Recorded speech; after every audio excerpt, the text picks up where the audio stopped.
Quando se fala em democracia, esse sistema em que o povo é soberano, logo pensamos em eleições, já que em muitos países elas são a única ocasião em que sentimos que podemos participar das decisões.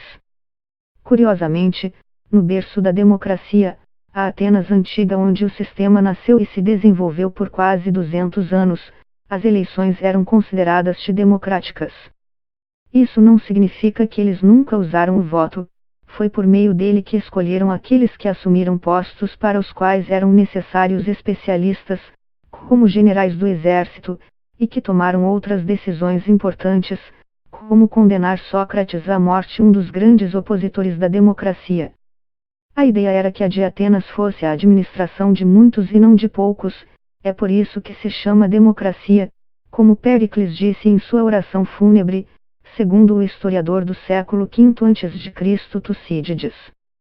Para os atenienses, a melhor maneira de selecionar aqueles que assumiriam posições de autoridade ou de poder era uma espécie de sorteio, pois isso assegurava que todos os candidatos estariam em condições de igualdade. Esse sistema de sorteio foi usado para eleger a maioria dos magistrados, como para administrar o tesouro, para seus comitês governamentais e para cargos de juízes. Assim, os cidadãos elegíveis que se apresentavam para assumir determinadas posições entregavam fichas de bronze nos quais seus nomes estavam inscritos. Essas fichas eram inseridas nos espaços da pedra.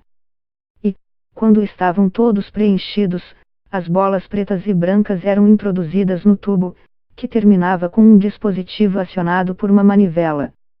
Toda vez que a manivela dava uma volta, uma bola saía. Se fosse preta, a primeira fila de cartões era retirada, o que significava que os cidadãos cujos nomes apareciam nelas não participariam naquela ocasião.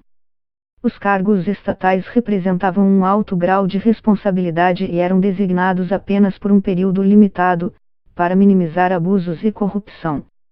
A cleroterion evitava as práticas usadas pelos oligarcas para comprar seu acesso a posições importantes e proporcionou aos atenienses uma maneira de garantir que os órgãos importantes de seu sistema democrático não fossem contaminados pela corrupção.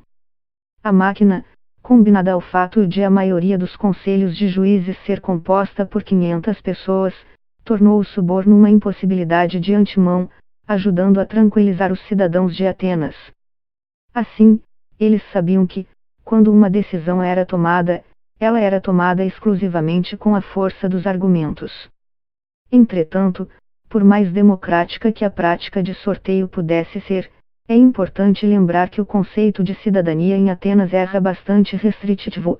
À época, só eram considerados cidadãos atenienses, e, portanto, aptos a concorrer a cargos públicos, homens de mais de 18 anos, nascidos na cidade e filhos de pai e mãe atenienses. Mulheres, escravos e estrangeiros não tinham direitos políticos.